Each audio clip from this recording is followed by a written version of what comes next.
আজকে সন্ধ্যায় নাস্তা করব হলো চিতই পিঠা আর চা। তার সঙ্গে থাকবে এটা।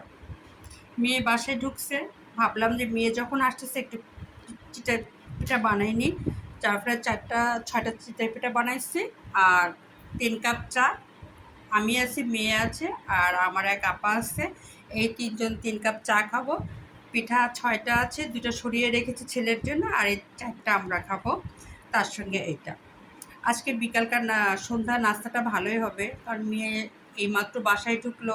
তারপরে আপার সঙ্গে তেমন সাথী পাই না, আজকে আপাকে সাথী পেলাম। তা নাহলে তো বেলকুনিতে দাঁড়িয়ে দাঁড়িয়ে আমাকে একাই চা খেতে হয় আর কত কাব্য বলতে হয়। আজকে আর তেমন কিছু বলতে হলো না, একসঙ্গে খাবো আর গল্প করব।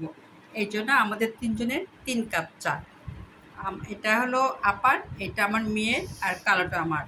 কারণ আমার একটু চা বেশি লাগে, মেয়েরও চা বেশি লাগে। আর তার সঙ্গে আমাদের এই চিতই পিঠা আর এই ভর্তা, এই যে এখানে। এটা হলো আজকে আমাদের সন্ধ্যার নাস্তা মা মেয়ে